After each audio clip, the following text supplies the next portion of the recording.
After we've talked about not just the compliance laws, but those entities that enforce the compliance laws, there's been some, well, frankly, industry-introduced compliance and policies that have been introduced to basically say, look, all of us should be following this.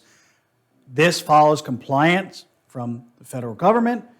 These are meant to be easy. They give you an outline to make sure that you follow it so it doesn't make the industry look bad.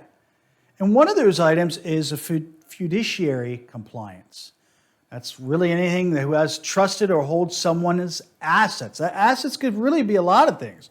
Bonds, stocks, money, a lot of different things. And there has to be a trusted person who has a responsibility to act in the other person's best interest. So be careful.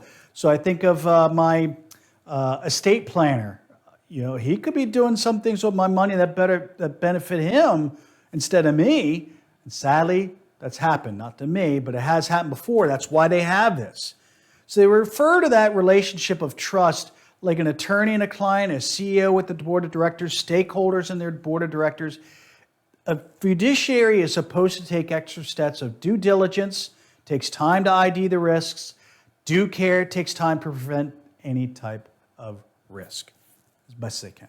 Now, just to make sure compliance is done, a review of any fraud or embezzlement, the organization is supposed to have these 4 items to be in compliance. Number 1 is mandatory vacations. I had to reread this because this part I haven't done yet, but personally or professionally, but taking vacations so someone else can take a look at what you've been doing. Can you imagine? This must have happened before.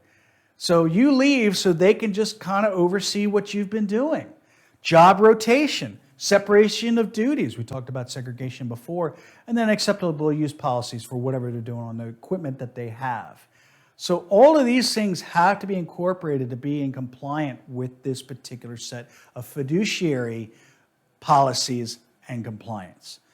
But again, remember, in the back of my head, I'm always thinking, what happened behind the scenes in order for this to happen? I bet you it wouldn't be too hard to find something. Let's put it that way.